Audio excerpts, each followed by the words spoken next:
Bismillahirrahmanirrahim. Assalamualaikum warahmatullahi wabarakatuh.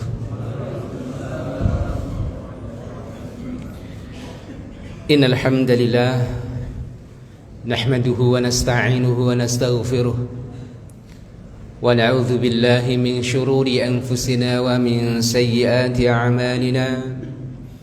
من يهده الله فلا مضل له ومن يضلل فلا هادي له أشهد أن لا إله إلا الله وحده لا شريك له وأشهد أن محمدا عبده ورسوله لا نبي ولا رسول بعده اللهم صل وسلم وبارك على نبينا محمد وعلى آله وأصحابه ومن تبعهم بإحسان إلى يوم القيامة أما بعد اللهم إنا نسألك علما نافعا ورزقا طيبا وعملا صالحا متقبلا اللهم إنا نعوذ بك من علم لا ينفع ودعاء لا يسمع وقلب لا يخشع ونفس لا تشبع رب اشرح لي صدري ويسر لي أمري واحلل عقدة من لساني يفقهوا قولي آمين. Ma'asyiral muslimin, hadirin dan hadirat, Bapak Ibu jamaah salat subuh yang insyaallah senantiasa dirahmati Allah Subhanahu wa taala. Bersyukur kita kepada Allah atas segala nikmat yang diberikan kepada kita semuanya. Alhamdulillah, tsumma alhamdulillah, kita bersyukur kepada Allah atas nikmat kesehatan yang insyaallah pada pagi hari ini semua yang hadir dalam majlis yang mulia ini dalam keadaan sehat walafiat. Kita bersyukur kepada Allah atas nikmat kesempatan, nikmat umur, nikmat usia, dan juga nikmat yang sangat besar, nikmatul Islam wal iman. Kita berharap kepada Allah, mudah-mudahan Allah Subhanahu wa taala senantiasa memberikan kepada kita semuanya nikmatul istiqamah di atas Islam kita, di atas iman kita, sampai saatnya nanti kita pulang kembali kepadanya. Allahumma amin. Kemudian marilah kita mengaturkan salawat dan salam kita kepada junjungan kita, uswatun hasanah, suri tauladan kita, hamba Allah yang paling mulia, orang yang paling kita cintai, yaitu Nabi besar Muhammad sallallahu alaihi wasallam beserta keluarga, para sahabat dan seluruh umatnya hingga hari kemudian. Bapak Ibu yang dirahmati Allah Subhanahu wa taala. Pada kesempatan sebelumnya kita sudah membahas satu fase perjalanan kita kelak di yaumil akhir, yaitu menyeberangi sirat. Dan sebagaimana kita ketahui Bapak Ibu, setelah menyeberangi sirat, kita akan melalui fase yang disebut dengan qantarah, yang mana pada saat menyeberangi sirat, manusia pada waktu itu dibagi menjadi 3 golongan. Yang pertama adalah najin musallam. Najin musallam, najin maknanya adalah yang selamat, musallam maknanya hampir sama, Pak. Artinya selamat dan tidak ada satupun yang kurang dari mereka, utuh. Selamat dengan sempurna, dengan tingkatan-tingkatan yang berbeda sebagaimana disebutkan dalam hadis-hadis Rasulullah sallallahu alaihi wasallam. Ada yang menyeberangi sirat secepat kilat, ada yang seperti hembusan angin, ada yang seperti kuda pacu yang sedang berlari, ada yang berjalan biasa sesuai dengan amalnya. Mereka orang-orang yang selamat, diselamatkan oleh Allah dengan sempurna. Kemudian ada juga yang najin mahdush, Ada yang selamat namun dalam keadaan badannya terluka dan tercabik-cabik, Bapak Ibu. Mereka orang-orang yang kedudukannya rendah dari kalangan orang-orang yang beriman. Ini golongan yang kedua. Kemudian golongan yang ketiga adalah golongan yang disebut dengan Maqdus. Maqdus ini adalah orang-orang yang Allah takdirkan masuk ke neraka dari kalangan orang-orang yang beriman. Jadi perlu kita pahami, Bapak Ibu, ada di antara orang-orang yang beriman yang kemudian mereka ditakdirkan oleh Allah masuk neraka lebih dahulu, yang kemudian dengan izin Allah, dengan rahmat Allah mereka dientaskan dari neraka kemudian masuk ke dalam surga. Kecuali mereka orang-orang munafik. Karena sebagaimana kita sampaikan kepada Bapak Ibu, orang-orang munafik juga diberikan kesempatan untuk menyeberangi sirat, yang kemudian mereka ingin mendompleng cahaya yang dimiliki oleh orang-orang beriman. Namun orang-orang beriman tidak mau memberikan cahaya mereka kepada orang-orang munafik. Dan ketika mereka menyeberangi sirat, mereka jatuh terjungkal masuk ke dalam neraka jahanam. Dan orang-orang munafik ini adalah sebagaimana firman Allah, innal munafiqina fid darkil asfali minan nar. Orang-orang munafik mereka berada di tempat yang paling bawah di neraka jahanam. Wala'iyatubillah. Ma'asyiral muslimin, Bapak Ibu yang dirahmati Allah Subhanahu wa taala, setelah manusia melewati sirat, kemudian yang melalui fase yang disebut dengan fase al-qantarah hanya dua golongan yang pertama, yaitu najin musallam dan najin makhdus. Yaitu mereka orang yang selamat secara utuh ataupun orang yang selamat tapi tidak utuh, Bapak Ibu. Mereka kemudian sampai di tempat yang namanya al-qantarah. Ada sebuah hadis yang menjelaskan akan hal ini, yaitu sebuah hadis yang sahih riwayat Imam Bukhari nomor 6535 dari Abu Sa'id Al-Khudri radhiyallahu an. Beliau menuturkan bahwasanya Rasulullah sallallahu alaihi wasallam bersabda, "Yukhallasul mu'minuna minan nar." Setelah orang-orang yang beriman diselamatkan dari neraka. Maksudnya apa, Bapak Ibu? Selamat ketika menyeberangi sirat. Karena sirat itu jembatan yang terbentang di atas neraka. Ketika orang-orang mukmin sudah selamat dari neraka, fayuhbasuna ala qantaratin bainal jannati wan nar, mereka itu tertahan di satu tempat yang namanya qantarah. Bainal jannati wan nar, tempat tersebut terletak antara surga dan neraka. Fayuqassu li ba'dihim min ba'din, akan berlaku qisas, Bapak Ibu, di antara mereka. Madzalimu kanat bainahum fid dunya, terhadap kezaliman yang pernah terjadi pada saat di dunia. Hatta idza huzzibu wa nuqu, sampai kemudian ketika setelah hati-hati mereka dibersihkan, disucikan oleh Allah, udzina lahum fi dukhulil jannah, baru kemudian mereka diizinkan untuk masuk surga. Jadi menyeberangi sirat itu bukan akhir segalanya untuk masuk surga. Ada fase berikutnya, fase yang disebut dengan qantarah. Setelah disucikan, dibersihkan hati mereka, baru diizinkan masuk surga.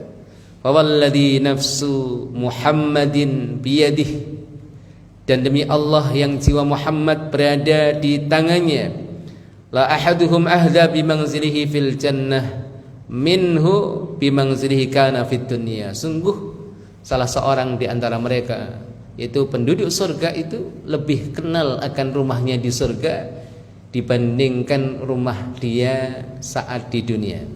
Ya, lebih paham, lebih kenal rumah dia di surga dibandingkan rumahnya sendiri di dunia. Ini khabar daripada Rasulullah sallallahu alaihi wasallam. Bapak Ibu yang dirahmati Allah, hadis ini menjelaskan beberapa hal, di antaranya tentang qantarah. Apa itu qantarah, Bapak Ibu? Qantarah, qantaratun, itu tentunya kata-kata berupa kata bahasa Arab yang maknanya secara bahasa artinya adalah al-jisr. Al-jisr jembatan, sama dengan sirat, Bapak Ibu. Qantarah ini jembatan, yang mana sebagian ulama diantaranya Ibnu At-Tin, beliau mengatakan al-qantaratu kullu syai'in yunsabu ala 'ainin, kullu syai'in yunsabu ala 'ainin aw wadin aw syai'in lahu 'ain. Qantarah itu sesuatu yang dibentangkan di atas mata air, di atas lembah, atau di atas setiap sesuatu yang memiliki aliran air atau sumber air. Ya jembatan Bapak Ibu. Jembatan yang terbentang di atas lembah yang menghubungkan dua tempat yang tinggi, ya jembatan. Ini secara bahasa. Berarti di sana ada jembatan yang disebut dengan qantarah. Kalau sirat itu jembatan atau titian, di sana ada jembatan yang lain. Oleh karena itu Bapak Ibu, para ulama berbeda pendapat. Kalau sirat itu jembatan atau titian, kemudian qantarah juga jembatan, ini jembatan yang seperti apa? Setidaknya ada dua pendapat dari kalangan para ulama. Qantarah itu seperti apa? Pendapat pertama yang disampaikan oleh Al-Imam Al-Qurtubi, beliau sebutkan dalam kitabnya At-Tadhkirah, bahwasanya qantarah di sini Bapak Ibu adalah jembatan tersendiri. Tidak ada hubungan dengan sirat. Jembatan tersendiri, tidak ada hubungan dengan sirat. Berbeda dengan pendapat yang kedua yang disebutkan oleh Al-Imam Ibnu Hajar Al-Asqalani. Beliau kuatkan pendapat ini, beliau sebutkan pendapat ini dan beliau kuatkan, beliau memilih pendapat ini dalam kitabnya Fathul Bari. Apa pendapat yang kedua ini Bapak Ibu? Pendapat yang kedua, qantarah itu adalah jembatan yang ada di penghujung sirat. Jadi nyambung dengan sirat, ya, namun keberadaannya di penghujung sirat. Ini dua pendapat yang dikemukakan oleh para ulama. Yang pertama, jembatan tersendiri, tidak ada sambungannya dengan sirat. Ini disampaikan oleh Al-Imam Al-Qurtubi rahimahullah ta'ala rahmatan wasi'ah dalam kitab At-Tadhkirah. Sedangkan pendapat yang kedua disampaikan oleh Al-Imam Ibnu Hajar dan beliau menguatkan pendapat ini, bahwasanya qantarah adalah jembatan yang masih ada sambungannya dengan sirat dan keberadaannya ada di penghujung sirat. Jembatan yang disebut dengan qantarah. Wallahu a'lam bishawab. Kelihatannya pendapat pertama ini kuat Bapak Ibu. Kalau nanti kita kaji hadis-hadisnya terkait dengan sirat dan qantarah, ini memiliki, jadi qantarah memiliki sifat-sifat yang berbeda. Kalau sirat, kita perhatikan Bapak Ibu dirahmati Allah, itu jembatan yang berada di atas neraka. Sedangkan qantarah disebutkan jembatan antara surga dan neraka. Sepertinya seakan-akan sudah melewati neraka dan depannya surga, Pak. Ini berbeda sifat, beda karakter. Kalau sirat, jembatan yang terbentang, titian yang terbentang di atas neraka, orang itu belum terjamin keselamatannya. Sedangkan kalau qantarah itu jembatan yang diletakkan di antara surga dan neraka, di antara neraka dan surga. Jadi sudah lewat, ya, sudah melewati neraka. Kemudian juga qantarah ini berbeda dengan sirat. Orang-orang yang menyeberangi sirat tidak ada jaminan keselamatan. Maka tadi ada tiga golongan ya Bapak Ibu. Najin musallam, orang yang selamat utuh badannya dengan tingkatan-tingkatan yang disebutkan di dalam hadis. Ada yang najin tapi mahdush, selamat tapi Allahul musta'an, ya, badannya penuh luka Bapak Ibu. Walaupun demikian disebutkan dalam hadis bagaimana mereka bersyukurnya luar biasa. Alhamdulillah ya Allah, Engkau berikan nikmat yang belum pernah Engkau berikan pada selain kami. Itu bersyukurnya luar biasa. Yang penting selamat kan gitu, karena cobaan yang luar biasa. Ya, bisa menyeberangi jembatan yang seperti itu secara logika tidak bisa diseberangi. Itu bersyukur pada Allah. Kemudian yang ketiga, mereka orang yang terjungkal masuk ke dalam neraka jahanam. Jadi barakallahu fikum Bapak Ibu dirahmati Allah, sirat, menyeberangi sirat itu fase di mana tidak ada jaminan ya selamat. Ada orang-orang yang celaka. Ya, dari kalangan orang-orang mukmin yang ditakdirkan masuk neraka lebih dahulu, dan dari golongan orang-orang munafik yang ketika masuk ke dalamnya mereka kekal di dalamnya. Allahul musta'an. Bapak Ibu dirahmati Allah, kemudian kalau qantarah tidak demikian. Jadi qantarah itu adalah satu jembatan yang menampung orang-orang yang selamat. Hanya dua golongan saja yang sampai pada qantarah. Golongan pertama dan golongan yang kedua. Ini menunjukkan kelihatannya yang kuat di antara dua pendapat adalah pendapat yang pertama, qantarah titian atau jembatan terpisah. Ia berdiri sendiri, tidak ada hubungan dengan sirat, yang menampung calon-calon mereka para penghuni surga. Barakallahu fikum Bapak Ibu yang dirahmati Allah Subhanahu wa taala. Kemudian Nabi Muhammad sallallahu alaihi wasallam menjelaskan, wa yuqassu li ba'dihim min ba'din madhalimu kanat bainahum fid dunya. Kenapa calon-calon penghuni surga itu tertahan di tempat yang namanya qantharah, tidak masuk surga langsung? Apa hikmahnya, Pak? Dijelaskan oleh Nabi dalam hadis yang kita bacakan tadi, untuk ditegakkan qisas di antara mereka terkait dengan kezaliman yang pernah terjadi di antara mereka pada saat di dunia. Jadi ada qisas, Pak. Padahal pada fase sebelumnya, pada fase-fase sebelumnya Bapak Ibu, kita sudah bahas tentang apa? Qisas yang ditegakkan oleh Allah di mahsyar. Jadi qisas ini saling membalas. Makanya ada hukum qisas di dalam Al-Qur'an, di dalam hadis. Qisas saling membalas, dan ini hukum yang dikukuhkan oleh Allah. Kutiba alaikumul qisas. Dalam Al-Qur'an seperti itu, Pak. Tapi yang familiar apa? Kutiba alaikumus siyam. Ya kan? Kita hafal, ya ayyuhalladzina amanu kutiba alaikumus siyam. Kutiba maknanya diwajibkan. Padahal yang kutiba yang diwajibkan dalam Al-Qur'an bukan hanya siyam, tapi satu ayat yang sering kita lupakan. Kutiba alaikumul qisas, diwajibkan atas kita hukum qisas. An-nafsu bin nafsi, nyawa dengan nyawa.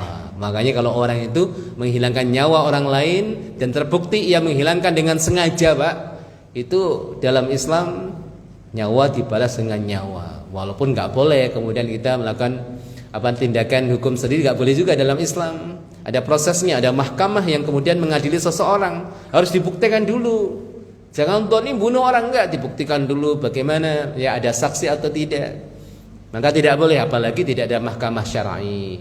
Kita tidak boleh melakukan tindakan sendiri dengan dasar Al-Qur'an ini mewajibkan. Enggak seperti itu.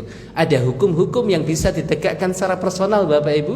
Ada hukum-hukum yang tidak bisa ditegakkan secara personal. Hukum sholat, ya enggak harus nunggu mahkamah syar'i dulu, ya sholat. Alhamdulillah kita hidup di negeri yang kemudian berikan keleluasaan kita untuk menjalankan ibadah. Ya kita puasa, Masya Allah, mau satu kampung nggak puasa, kita bisa puasa sendiri, kan gitu kan. Alhamdulillah, haji juga dimudahkan, ya.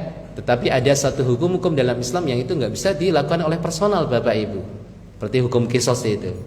An-nafsu bin nafsi, wal ainu bil ain. Mata, orang yang merusak mata dibalas dengan mata juga, hidung dan lain sebagainya. Itu qisas. Berlaku dalam hukum Islam di dunia dan nanti Allah tegakkan di akhirat. Makanya kezaliman yang tidak tuntas di dunia akan dituntaskan oleh Allah kelak di akhirat. Dan qisas pertama di mahsyar, Bapak Ibu. Tapi ada qisas yang kedua. Padahal sudah ada qisas di mahsyar, tapi ada qisas lagi di tempat yang namanya qantharah.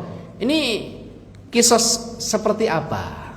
Yang terjadi di qantharah seperti apa? Perhatikan Bapak Ibu, yang sampai ke sana hanya golongan pertama dan kedua. Berarti orang munafik gak sampai sana. Kemudian orang yang mampir ke neraka dari kalangan orang beriman tidak sampai sana.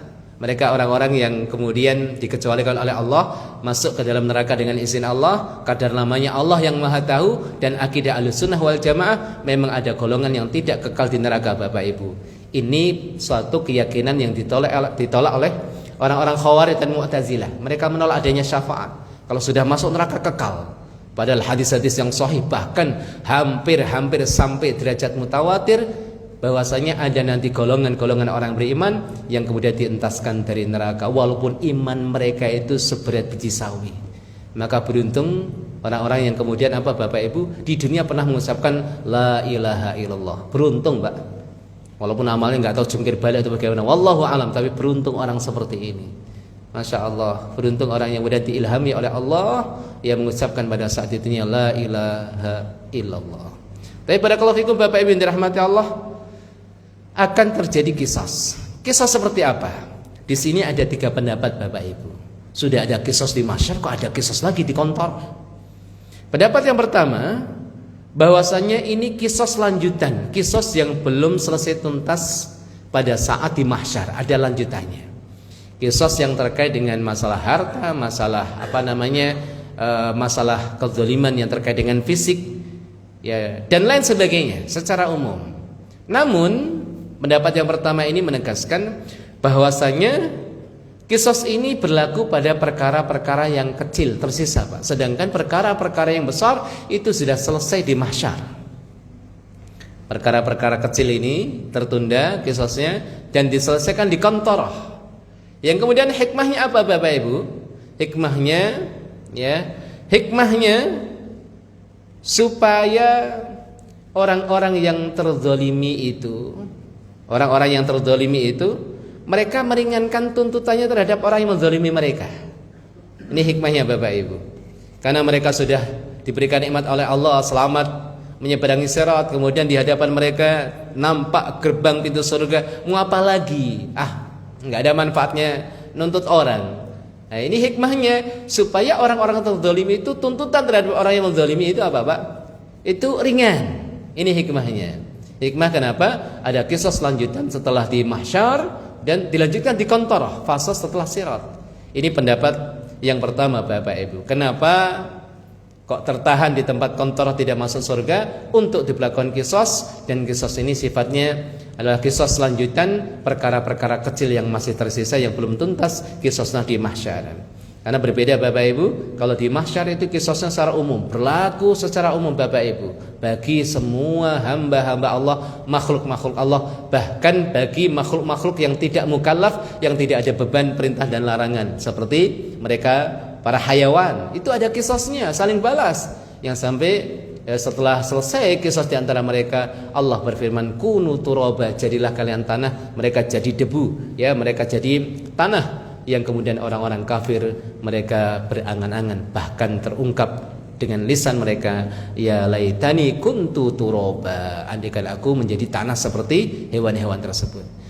Taib, ini pendapat yang pertama, Bapak Ibu. Yang kedua, kenapa orang itu tertahan di qantarah, enggak masuk surga langsung? Pendapat yang kedua, dikatakan bahwa kisah ini khusus diberlakukan hanya untuk orang-orang kaya. Ini dia, orang-orang kaya saja yang tertahan. Orang miskin bebas, langsung bablas, Pak. Orang-orang kaya ini yang mereka tertahan di qantarah. Ini pendapat yang kedua. Yang tertahan dari kalangan orang-orang yang selamat, calon penghuni surga. Oh, ditahan dulu orang kaya ini, enggak langsung masuk. Wah, berarti apa, Pak? Beruntung orang-orang yang miskin. Masya Allah. Biasanya Allah itu tidak mengumpulkan dua bala, tidak mengumpulkan dua bala di dunia dan di akhirat. Makanya orang yang takut karena Allah di dunia, maka dia tidak akan merasakan takut di akhirat. Maka kalau orang itu haus di dunia karena Allah, maka dia tidak akan haus di akhirat, kan gitu kan? Sehingga para shaimun, orang yang ahli puasa, Bapak Ibu, masuk surga pintunya disebut pintu Ar-Rayyan. Maknanya Ar-Rayyan itu yang mengenyangkan, memuaskan, maksudnya puas dengan minuman air. Rawi itu saya kenyang dengan air. Ar-Rayyan tuh yang kenyang, Masya Allah. Lapar dan dahaga di dunia karena Allah, maka tidak akan terkumpul lapar dan dahaga di dua tempat. Masya Allah ini, Bapak Ibu. Barakallahu fikum, Bapak Ibu dirahmati Allah Subhanahu wa taala. Hanya orang-orang kaya yang tertahan di sana. Yang disebutkan di dalam hadis yang sahih, Rasulullah sallallahu alaihi wasallam bersabda, ini hadis Imam Bukhari, "Qumtu ala babil jannah." Aku berdiri di depan pintu surga, kata Rasulullah. Fakana amata man dakhalaha al-masakin.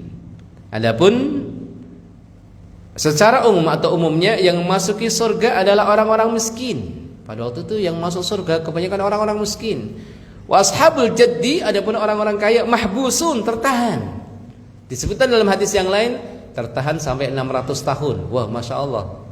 Orang kaya itu agak lambat, tertahan lebih dahulu. Ghaira anna ashaban nari qad umira bihim ilan nar, sedangkan orang-orang yang memang sudah ditulis masuk neraka sudah masuk neraka duluan. Wa kuntu ala babin nar, dan aku berdiri di depan pintu neraka. Faida amatu man dakhalaha nisa, secara umum yang masuk ke dalamnya an-nisa, para wanita. Allahul musta'an. Nah, ini ibu-ibu, hati-hati, khabar dari Rasulullah. Penghuni terbanyak neraka siapa, Pak? Perempuan. Kalau di surga penduduk paling banyak laki-laki atau perempuan? Perempuan juga, menang di mana-mana ini perempuan, kan gitu. Di neraka banyak, di surga Banyak. Karena laki-laki penduduk surga nanti minimal punya 2 pasangan. Istrinya pada saat di dunia jadi bidadari paling cantik, dan dapat bidadari yang Allah ciptakan secara langsung, bidadari akhirat. Bidadari yang tidak melalui proses ya, lahir bayi dulu kemudian tumbuh, enggak. Bidadari diciptakan Allah abkaro, langsung gadis, Pak. Nah, kita insya Allah minimal punya 2. Jadi poligami di akhirat. Ya, makanya ini hiburan yang nggak boleh poligami di dunia. Makanya ada orang, para wanita kan tanya pada salah seorang syekh ya, di acara interaktif itu ya, telepon ke syekh di acara TV di Saudi Arabia, "Syekh, boleh nggak aku minta sama Allah nanti di surga suami saya itu nggak punya istri kecuali aku?" gitu kan. Emang ini kasihan bapak-bapak nih, nggak boleh poligami di dunia dan di akhirat. Ala kulli hal. Bapak Ibu yang dirahmati Allah Subhanahu wa taala. Jadi para wanita, ya Rabb, yang kemudian apa Bapak Ibu? Kalau kita ingat sebuah hadis kan, Rasulullah mengingatkan para wanita. Disebutkan dalam hadis tentang khutbah Id. Maka khutbah Id itu kan jadi perbedaan pendapat. Khutbahnya itu sekali atau 2 kali kan gitu. Tapi mayoritas para ulama mengatakan khutbahnya 2 kali dikiaskan dengan Jumat. Jadi ada jedanya, khutbah sekali selesai, duduk sesaat, kemudian khutbah lagi. Bahkan ini khutbah juga diperlakukan 2 kali menurut jumhur pada khutbah salat kusuf dan khusuf. Salat gerhana ada khutbahnya juga. Itu juga 2 kali dikiaskan dengan khutbatul Jumat. Ada sebagian ulama mengatakan sekali, karena tidak ada keterangan yang tegas akan hal itu. Sedangkan Rasulullah SAW ketika turun mimbar kemudian mendatangi para wanita, itu nasihat untuk wanita, bukan khutbah. Yang ada kaitannya dalam rangkaian lengkap khutbah itu seperti itu Bapak Ibu. Jadi mendatangi para wanita dan berikan nasihat. Wahai para wanita, kulihat kalian itu adalah penghuni terbanyak di neraka. Karena apa Pak? Ada berapa sebab. Wanita itu disebutkan dalam hadis naqisatu aqlin wa dinin. Kemudian juga yakfurna al-ashir. Ada 3 nih. Yang pertama naqisatu aqlin wa dinin atau naqisatu dinin wa aqlin. Agamanya kurang, akalnya kurang. Ya, kemudian tidak pandai berterima kasih pada suami. Nah ini.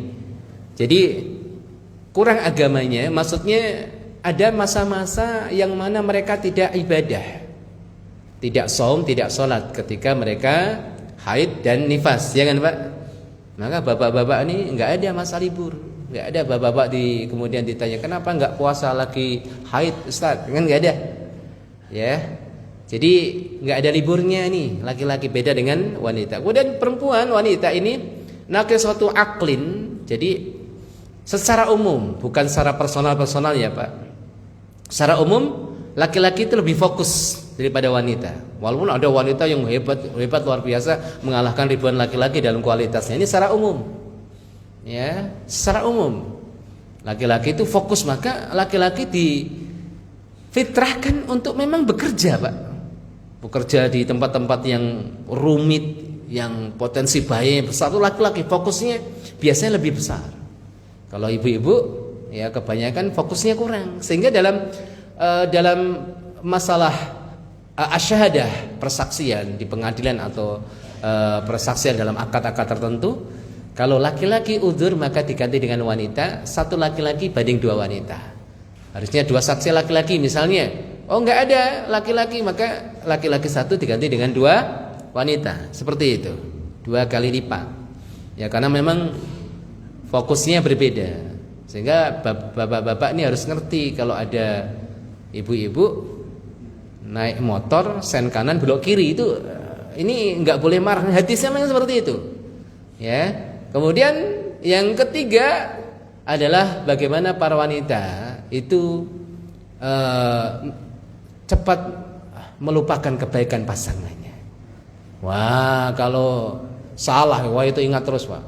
Kita lupa aja, dia ingat. Waktu itu saya tunggu-tunggu gak dijemput-jemput sampai, wah itu ingat, padahal kita lupa kapan itu gitu kan. Waktu saya ke pasar dijemputnya terlambat, itu ingat bener Pak. Padahal kita sendiri lupa kan gitu kan. Nah, solusinya apa? Nih Rasulullah ngasih solusi. Maka bukan mencela. Rasulullah mengabarkan sayang terhadap para wanita, terhadap kaum ummahat ini. Apa kata Rasulullah? Tasaddaqna, sedekahlah kalian. Nah, enggak apa-apa. Ya, emak-emak naik motor sen kanan belok kiri, yang penting banyak sedekah kan gitu. Sudah naik motor sen kanan belok kiri enggak pernah sedekah kan, enggak ada ininya kan, Pak. Masya Allah, ini arahan daripada Rasulullah sallallahu alaihi wasallam. Kembali pada pembahasan kita ya, Pak. Jadi Rasulullah mengabarkan yang masuk surga secara umum berarti ada orang-orang istimewa, orang kaya masuk surga duluan. Secara umum yang masuk surga duluan orang-orang miskin. Orang kaya mahbusun, tertahan. Di mana itu? Inilah pendapat yang kedua. Mereka tertahan di tempat yang namanya qantoroh. Nah, di sini kita kan bertanya-tanya, tertahan di mana itu? Ya, pendapat yang kedua inilah yang kemudian dikatakan mereka tertahan di qantoroh. Makanya orang-orang kaya ini harus banyak istighfar agar kita dimudahkan. Perbanyak doa, Allahumma hasibni hisaban yasira, dibaca pada saat sujud. Pada saat sebelum salam ya Pak, dibaca khususnya ketika sholat sendirian. Jadi kalau sholat menjadi imam harus memperhatikan panjang dan pendeknya sholat. Jangan sampai tasyahud doanya terlalu panjang, ya, kecuali makmumnya ridho. Karena itu tempat diperbanyak doa selain sujud. Ada tempat lagi, ya, itu sebelum salam. Di antara dua sujud juga bisa, doa-doa yang lain juga bisa. Itu tempat doa juga, Bapak Ibu. Ya, di antara dua sujud boleh doa, minimal Rabbik firli sekali. Itu minimal. Enggak hafal doa yang lain, Rabbik firli 10 kali juga boleh. Rabbik firli, Rabbik firli, Rabbik firli. Enggak hafal doa yang lain, Rabbana atina fid dunya hasanah. Tapi kalau bisa Rabbik firli dibaca. Namun doa-doa seperti doa antara dua sujud mayoritas para ulama mengatakan sunnah, tidak termasuk rukun, tidak termasuk wajib di dalam sholat. Ya, tapi jadi kita baca doa Allahumma hasibni hisaban yasir agar mudah, Pak. Makanya ini orang-orang yang kaya, kenapa mereka tertahan? Karena sungguh semakin kaya orang itu maka semakin besar hak orang-orang fakir terhadapnya. Ya, semakin besar hak-hak orang fakir, orang miskin kepadanya. Sehingga orang-orang kaya, hati-hati Bapak Ibu yang dirahmati Allah, jangan mudah menampakkan kekayaannya. Kalau bahasa hari ini flexing, menampakkan kekayaannya. Karena mungkin di sana ada hati-hati yang tidak ridho ketika melihat seperti itu. Menjaga perasaan, ya, orang-orang fakir, padahal itu harta-harta kita sendiri. Kita mencari sendiri dengan jalan yang halal. Bukan masalah seperti itu. Menjaga perasaan orang fakir itu memang bagian ibadah syariat. Di dalam fikih itu pembahasan di awal bab fikih tentang toharah, tentang bersuci, yang kemudian bagian dari pembahasannya adalah apa Pak? Sarana bersuci itu yang paling kuat adalah air, sedangkan air butuh tempat. Maka ada bahasan tempat air, al-ina, bejana. Di antara larangan dalam hal ini adalah bejana yang terbuat dari emas dan perak. Bejana digunakan untuk nampung air, buat mandi atau apa, ataupun perkakas makan, masak. Itu hindari perkakas yang terbuat dari emas dan perak. Apa alasannya? Sebagian ulama mengatakan agar menjaga hati mereka, perasaan orang-orang fakir. Ada orang susah makan, tapi ada orang makan piringnya emas kan gitu. Jadi menjaga perasaan mereka orang-orang fakir. Barakallahu fikum Bapak Ibu yang dirahmati Allah Subhanahu wa taala. Baik, ini pendapat yang kedua. Yang tertahan di qantoroh adalah mereka orang-orang kaya, orang miskin masuk surga duluan. Kecuali yang diistimewakan oleh Allah, sudah kaya masuk surga duluan lagi. Masya Allah. Ya, jadi orang kaya ini urusannya agak panjang. Tetapi Allah kalau muliakan orang-orang kaya yang saleh, walaupun kalau Allah memang tertahan sesaat, maka surga mereka lebih tinggi daripada orang-orang fakir. Ini keadilan Allah Bapak Ibu. Semua masuk surga dengan rahmat Allah, dengan kasih sayang Allah, dengan walas kasihnya Allah. Tetapi nanti tingkatan-tingkatan di surga itu ditentukan dengan amal. Jadi masuk surga itu karena rahmat Allah, tapi tinggi dan rendahnya derajat seseorang di surga karena keadilan Allah. Maka jangan sampai salah istilah ya Pak. Kita masuk surga dengan keadilan Allah, enggak. Kalau dengan keadilan biasanya setara ya. Apa yang kita berikan itu tidak mampu menebus surga, Pak. Ya, sedekahnya jarang, giliran sedekah riya. Ya, salatnya jarang khusyuk, tobatnya enggak nasuha kan gitu. Ya, tobat hari ini nangis-nangis, besok ulang lagi. Ya, mintanya surga, orang kayak gini kan gitu. Tapi Allah walas asih, Pak, ngerti kemampuan hambanya. Masuk surga walaupun ya ibadahnya kayak gitu, masuk surga. Ya, sholat khusyuk aja kita susah dari awal sampai akhir itu susah banget loh, Pak. Kalau diungkap mungkin hati-hati ini, suara hati bisa dengar orang lain, malu kita, Pak. Habis takbir langsung kemana nggak ngerti. Tapi kalau masuk surga juga, alhamdulillah, terima kasih. Maka nggak perlu kita sombong dengan amal kita.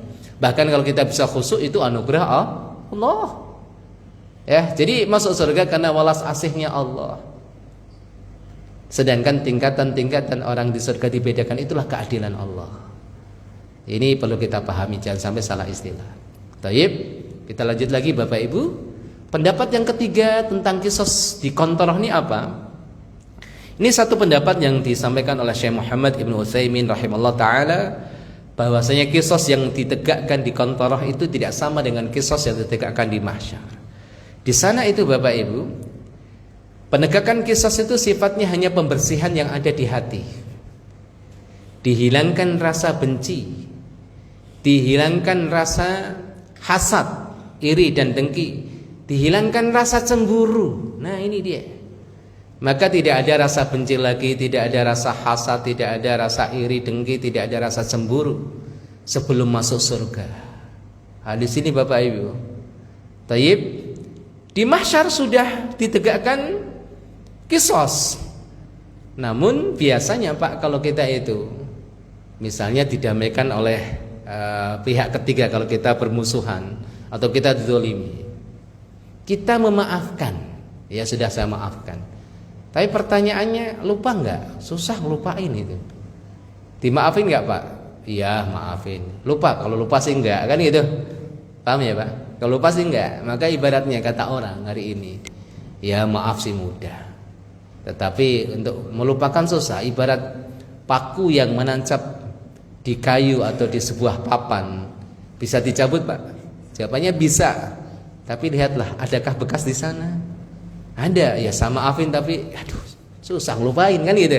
Akhirnya tidak akrab lagi, ada sisa rasa di hati. Itulah kisos yang ada nanti di kontoroh. Allah Subhanahu wa taala membersihkan hati-hati mereka calon penghuni surga. Masya Allah, nggak ada lagi dendam-dendaman ketika sudah masuk surga.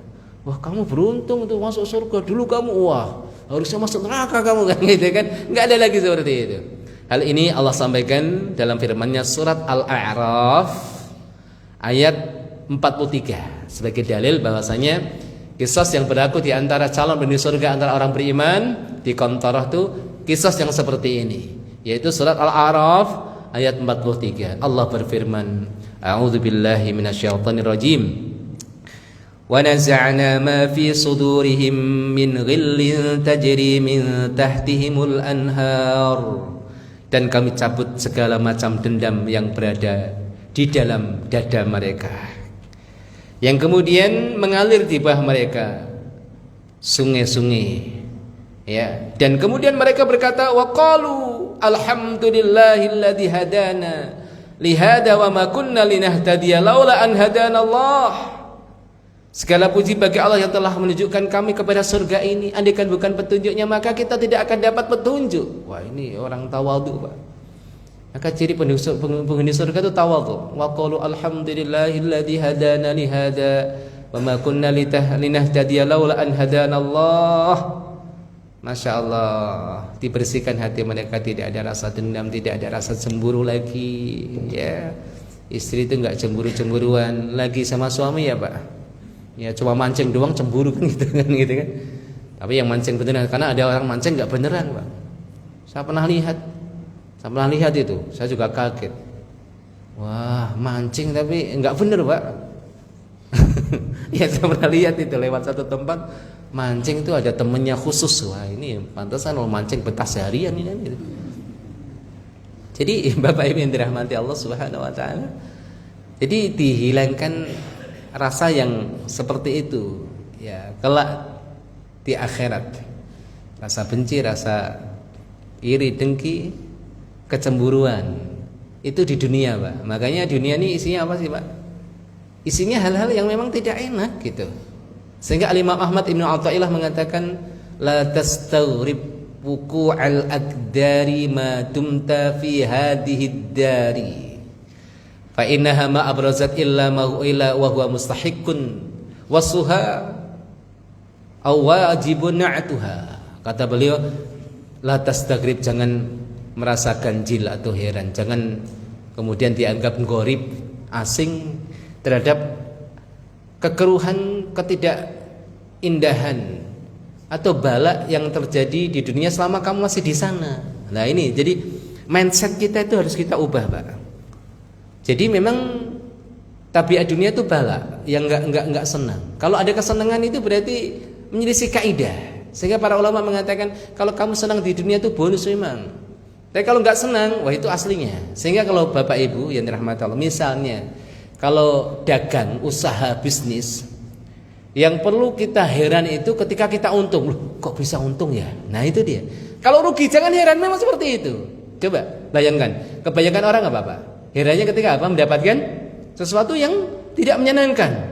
Ustaz, saya itu sudah menjaga pola hidup saya, pola makan, saya nggak merokok, jangankan kopi, teh aja nggak minum, Ustaz. Olahraga, loh kok saya kena jantung, ya kan?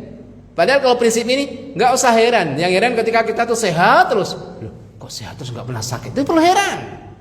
Dagang kok untung terus, itu perlu heran, Pak. Lah kok untung terus ya? Nah itu.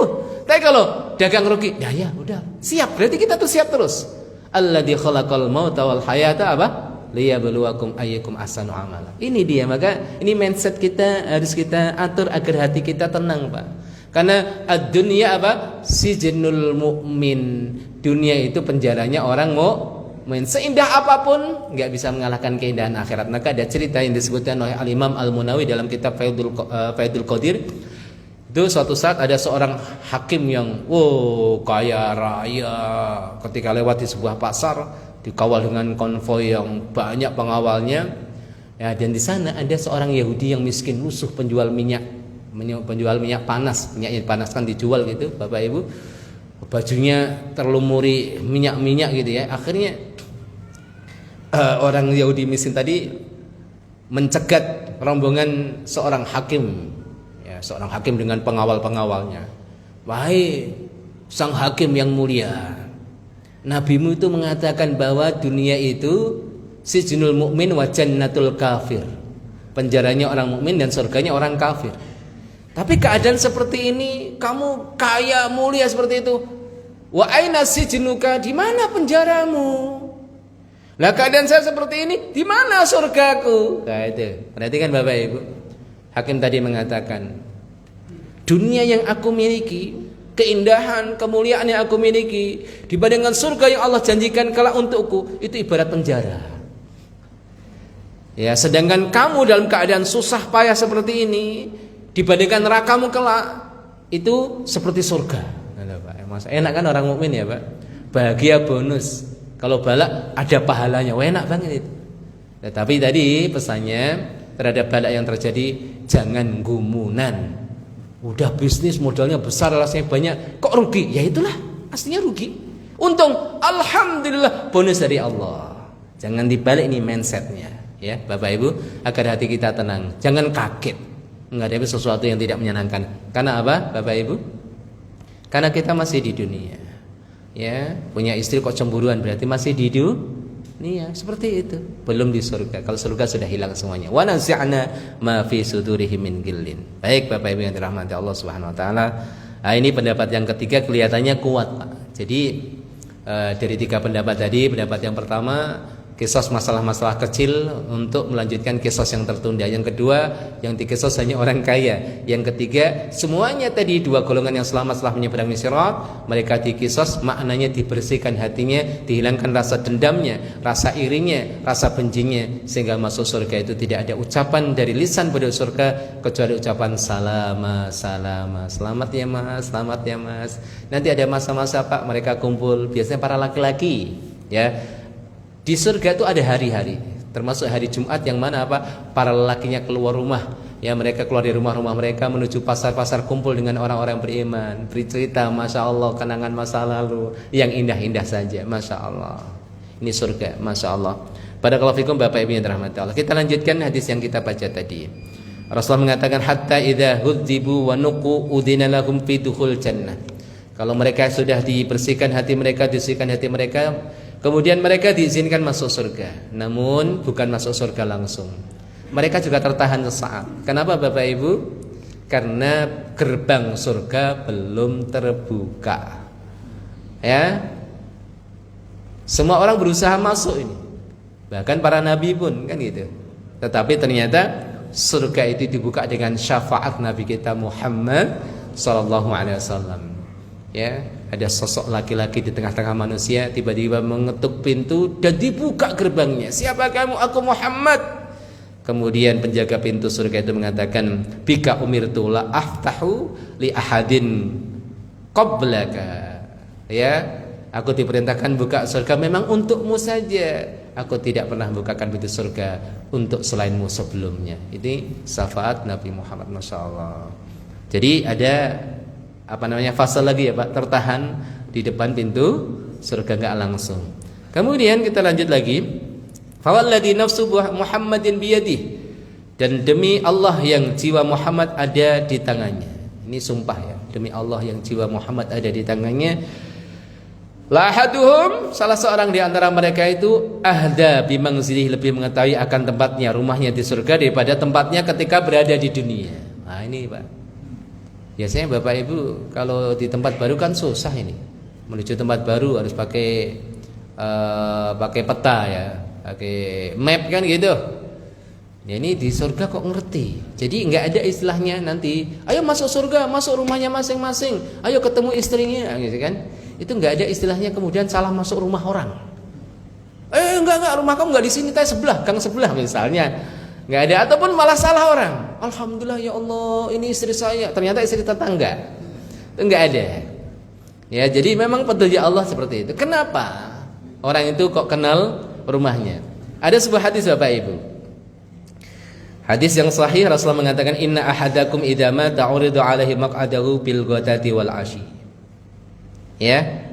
Jadi sesungguhnya di antara kalian ketika sudah meninggal nanti akan dinampakkan tempat tinggalnya ya di akhirat di pagi dan sore hari. Kalau penduduk surga dinampakkan rumahnya di surga, penduduk neraka dinampakkan tuh siksamu di situ itu. Wah, itu siksaan psikis tuh, Pak. Tapi kalau penduduk surga dinampakkan rumahmu ini pagi dan sore. Gimana enggak kenal, Pak? Wah, sapal benar itu. Ini hadisnya sahih. Jadi penduduk alam barzakh dinampakkan tempat nanti tinggalnya di akhirat. Kalau penduduk surga dinampakkan rumahnya. Makanya orang tuh udah kangen, Pak.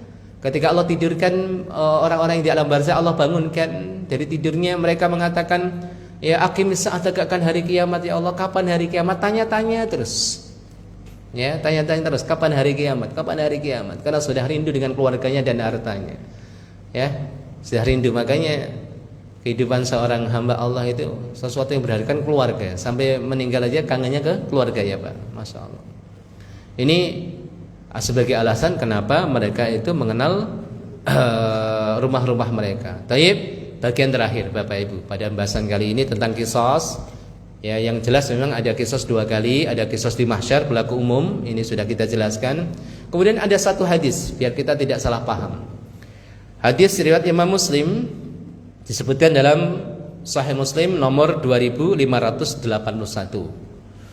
Rasulullah pernah bertanya pada para sahabat dan hadis ini masyhur. Atadruna mal muflis, kata Rasulullah. Tahukah kalian orang yang pailit itu? Ya kan? Kemudian para sahabat mengatakan al-muflisu fina man la dirhama lahu wala mata'. Orang yang bangkrut, orang yang pailit, orang yang kolab itu adalah orang yang tidak punya harta atau bangkrut lah, yang dulunya kaya kemudian jadi miskin, bangkrut, muflis. Ya, muflis, maka dalam bab fikih itu ada bab tentang orang-orang muflis, Pak. Mereka adalah orang-orang yang hartanya itu tidak lebih banyak, lebih sedikit daripada hutang yang ditanggung, khususnya hutang yang jatuh tempo. Nah, ini nanti ada aturannya. Apakah dia boleh bebas membelanjakan uangnya sedangkan tanggungannya banyak? Ya, ada 5 orang yang diutangi, satu masing-masing orang ini 1 miliar, jatuh temponya sama, sedangkan uang yang dimiliki asetnya hanya 500 juta. Ini 5M kan gitu kan? Ini kan dulu-duluan 5 orang, gimana nih caranya? Ini hak saya kan gitu. Nanti ada aturannya seperti itu. Tapi barakallahu fikum. Kemudian Rasulullah mengatakan orang yang muflis dari kalangan umat itu enggak seperti itu, tapi orang yang datang di hari kiamat dengan bawa kebaikannya, siamnya, salatnya, sedekahnya. Tapi ia telah menzalimi si fulan. Maka Bapak, kebaikannya dibagi-bagi terhadap orang yang dizalimi tadi. Kalau enggak cukup, maka keburukan orang-orang terzalimi ditimpakan pada dia. Kata Rasulullah, ya, summa turiha finnar, orang seperti tadi akan dilemparkan di neraka. Pertanyaannya, ini kisos di mana? Jelas. Sebagaimana kita jelaskan Bapak Ibu, ini kisos di mahsyar. Bukan kisos di kontoroh. Maknanya kalau sudah sampai kontoroh nggak akan balik lagi ke neraka. Ya, jadi masya Allah. Maka di antara doa boleh juga Pak, ya Allah sampaikan hamba ke kontoroh. Kalau sudah sampai kontoroh itu sudah jaminan keselamatan. Maka kontoroh adalah titian jembatan tempat para calon penghuni surga, tempat di mana akan dibersihkan hati mereka sebelum masuk surga. Ya Pak, ya jadi kisos ini bukan kisos di kontoroh, tapi kisos di mahsyar, karena ada nerakanya di situ. Jadi kisos antara orang mukmin dengan kafir. Kalau orang menzalim orang kafir, itu juga ada kisosnya. Hewan dengan manusia, manusia dengan jin, itu semua dikisos di situ Bapak Ibu. Karena yang zalim itu bukan hanya manusia, jin juga zalim, kan gitu kan? Jin juga zalim ketika kerjasama dengan tukang sihir menyakiti orang beriman. Ya, ataupun kadang-kadang kita menzalimi bangsa jin. Makanya dalam hadis yang lemah, kita itu tidak boleh buang air ya di lubang-lubang binatang. Apa sih ilatnya? Di antara para ulama mengatakan bahaya. Karena bisa jadi ada hewan berpisah kan gitu kan? Buang air kecil pipis satu tempat, ada ular kan gitu kan? Ini alasan yang disebut oleh para ulama. Alasan yang lain, lubang-lubang binatang itu bisa jadi tempat jin singgah atau rumah jin, sehingga kalau kita buang air di sana khawatirnya menyakiti bangsa mereka, apalagi mereka saudara kita sama muslim sama mukmin. Nah di situ Bapak Ibu, kezaliman. Ini nanti ada hitung-hitungannya Bapak Ibu. Ada hitung-hitungannya. Allah menegakkan keadilan saat di mahsyar. Maka orang-orang di dunia hari ini tidak mendapatkan keadilan, jangan bersedih hati. Keadilan yang hakiki kelak di pengadilan akhirat. Hati-hati orang-orang yang zalim. Mungkin hari ini bisa tertawa, ya puas, ya dengan kesombongannya. Tapi ingat, pengadilan yang hakiki kelak di akhirat. Hari ini silahkan tertawa, bebas, tertawa puas. Namun nanti di akhirat silahkan nikmati tangisanmu yang berkepanjangan. Karena kezaliman itu akan ada tanggung jawabnya sampai nanti kelak di yaumil akhir. Wallahu a'lam bishawab. Bapak Ibu, demikianlah yang dapat kami sampaikan pada kesempatan pagi hari ini.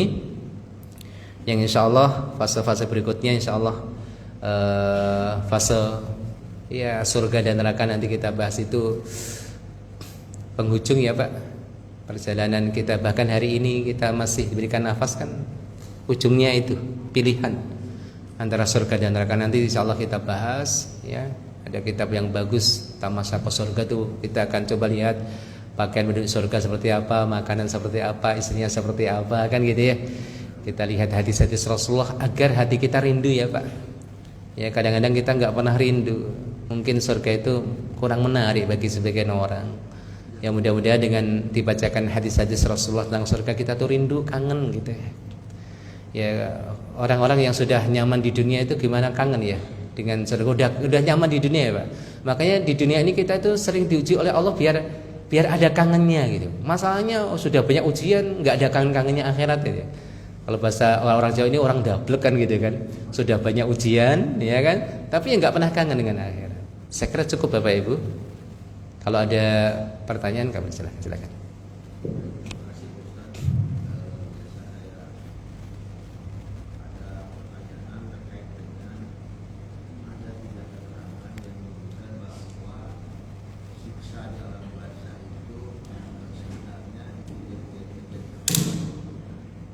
Siksa di alam barzah yang apa?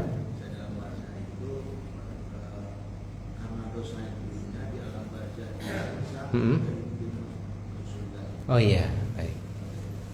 Ya.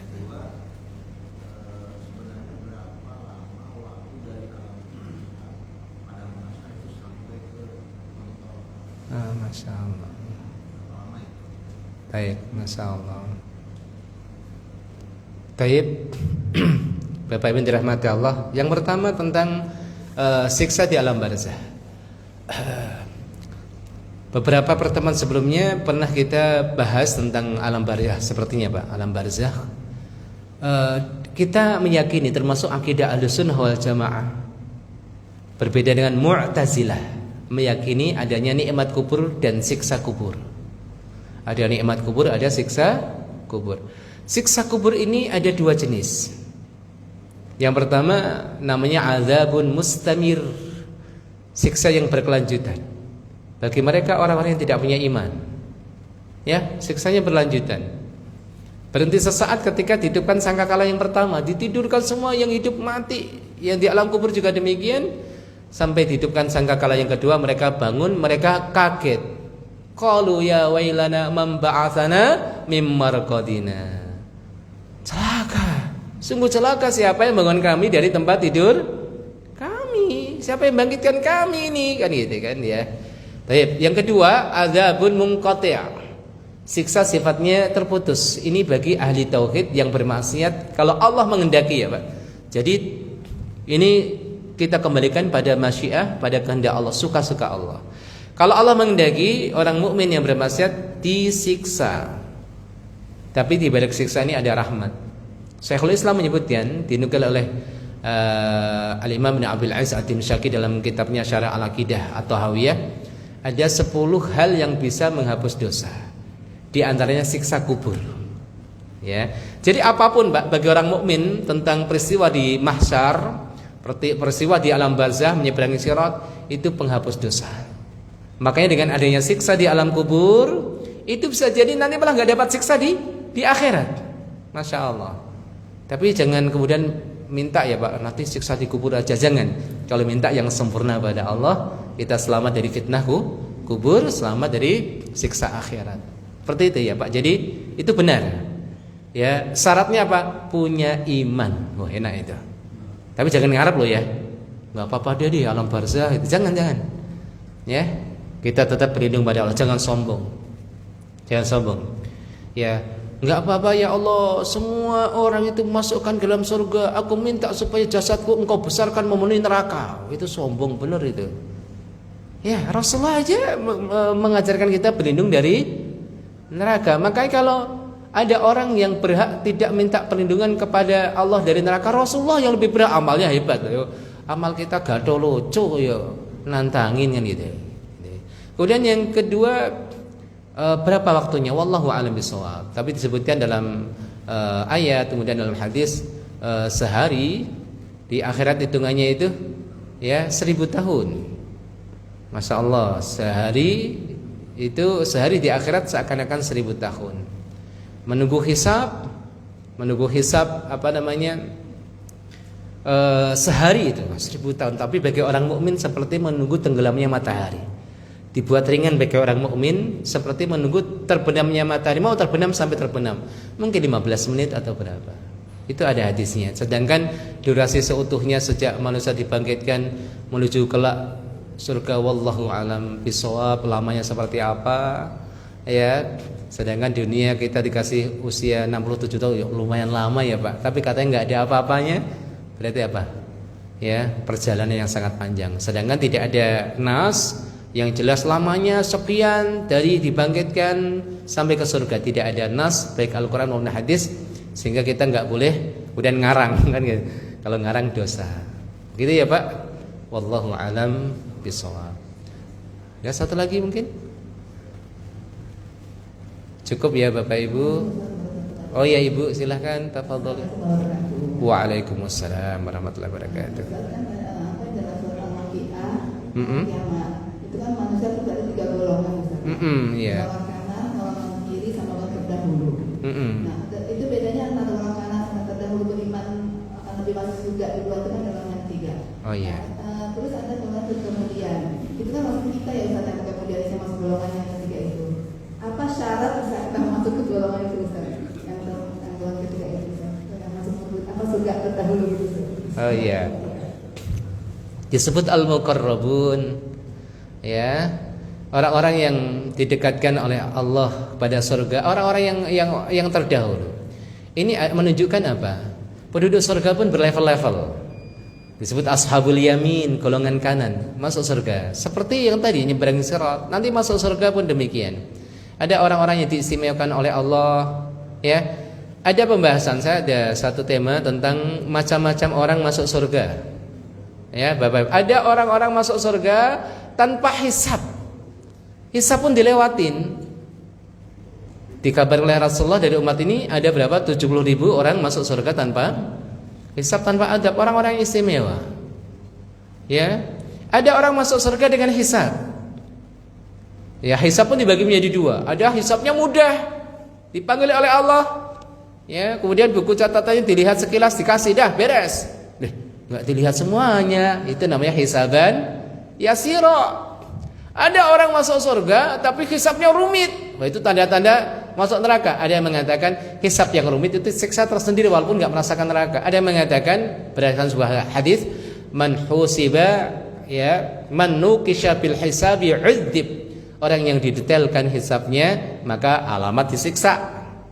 Kan gitu. Ada orang masuk surga itu tertahan dulu di Al-A'raf. Mereka yang kebaikannya dengan keburukannya sama, tertahan. Jadi ada golongan yang al-muqarrabun, mereka orang-orang yang diistimewakan oleh Allah, levelnya level pertama, ya. Ada ashabul yamin, mereka golongan selamat, levelnya tidak seperti level yang pertama. Bisa jadi karena hisabnya berbeda atau tingkatan surga berbeda. Kalau ashabus shimal, orang yang celaka, Bapak Ibu, jelas mereka orang-orang kafir. Kemudian yang kedua, orang-orang mukmin yang bermaksiat yang ditakdirkan masuk neraka dahulu, namun mereka tidak kekal di neraka, masuk surga setelah melalui siksa. Seperti itu ya, Ibu. Jadi levelnya berbeda-beda, entah hisabnya atau kedudukannya. Ya, sedangkan para wanita, ya, bagaimana supaya tidak masuk golongan ketiga? Ya, insya Allah para wanita yang salehah, mereka orang yang beriman dan beramal saleh, baik laki-laki dan perempuan. Ayatnya seperti itu. Maka akan kami berikan kehidupan yang baik oleh Allah, kami masukkan ke dalam surga, kami balas amal-amal mereka. Ya, sehingga ini menjadi tanbih, perhatian khusus bagi wanita, ya. Artinya apa? Wanita ini memang lemah hatinya. Lemah hatinya sehingga nanti di akhir zaman banyak mengikut dajjal dari kalangan wanita.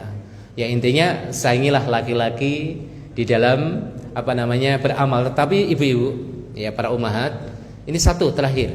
Sesungguhnya amal wanita aslinya itu lebih mungkin ya, kalau kurang tepat mohon maaf.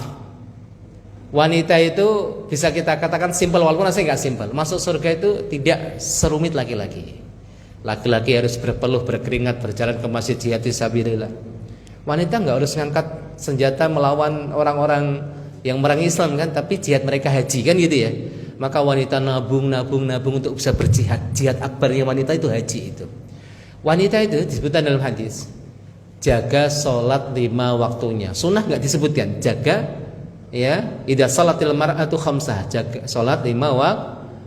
Shamat syahroha, puasa bulan Ramadan.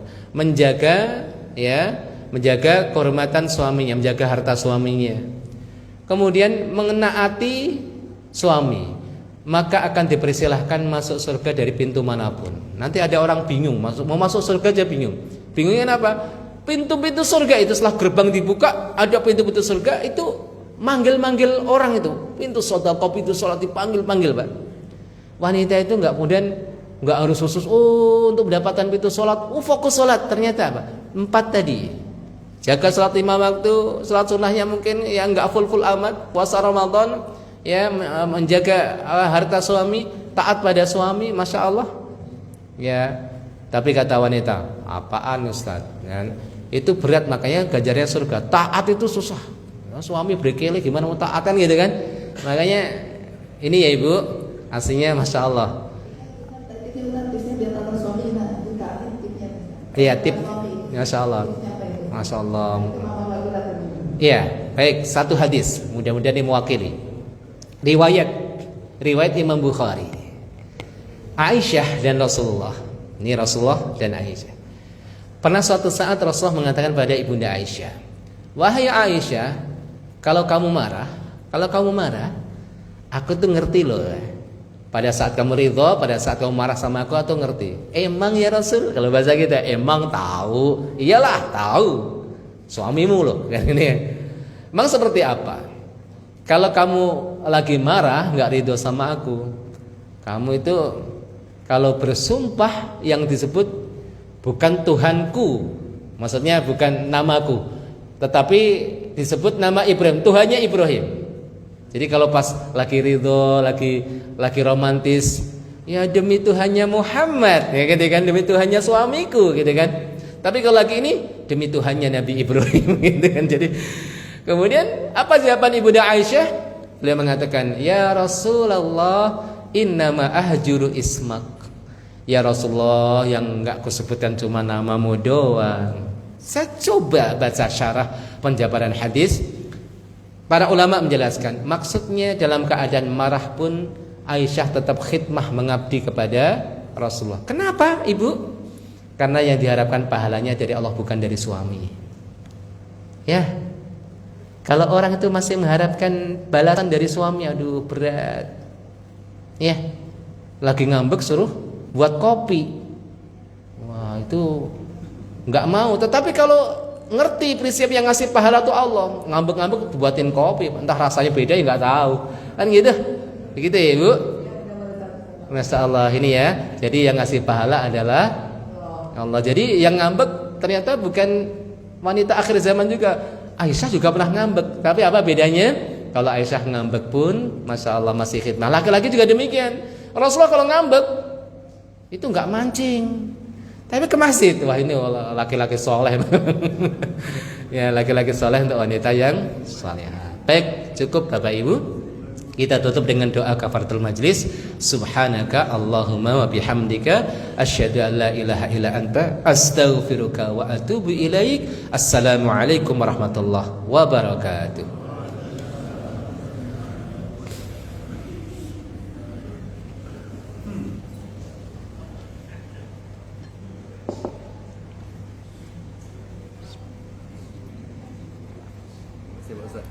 Assalamualaikum. Waalaikumsalam.